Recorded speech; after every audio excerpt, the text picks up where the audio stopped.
সবাইকে JM showbiz YouTube চ্যানেলে স্বাগতম। একটি ব্যতিক্রমী নাটকের আপডেট জানাবো আজকে। নাটকের নাম পিতা পুত্রের বয়স।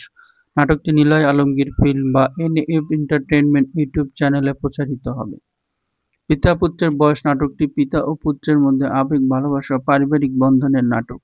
কিন্তু মজার বিষয়, নাটকে পিতার চরিত্রে অভিনয় করেছেন নিলয় আলমগীর ও পুত্রের চরিত্রে অভিনয় করেছেন রাফসান ইমতিয়াজ। পিতা ও পুত্রের বয়স নিয়ে পুরো নাটকে জটিলতার সৃষ্টি হয়।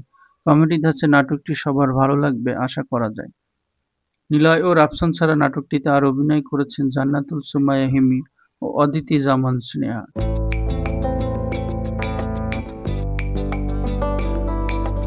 নাটকটি লিখেছেন অনামিকা মণ্ডল, চিত্রনাট্য পরিচালনা করেছেন জুলফিকার ইসলাম শিশির। সুপারহিট জুটি নিলয় হিমির অন্যান্য নাটকের মতো এই নাটকটিও দর্শকপ্রিয়তা পাবে বলে সবার বিশ্বাস। জেএম শোবিজের পক্ষ থেকে নাটকটির সাফল্য কামনা করি। যারা এতক্ষণ ভিডিওটি দেখেছেন সবার কাছে অনুরোধ, ভিডিওটিতে একটি লাইক দিবেন এবং নতুন হলে চ্যানেলটি সাবস্ক্রাইব করে পাশে থাকবেন।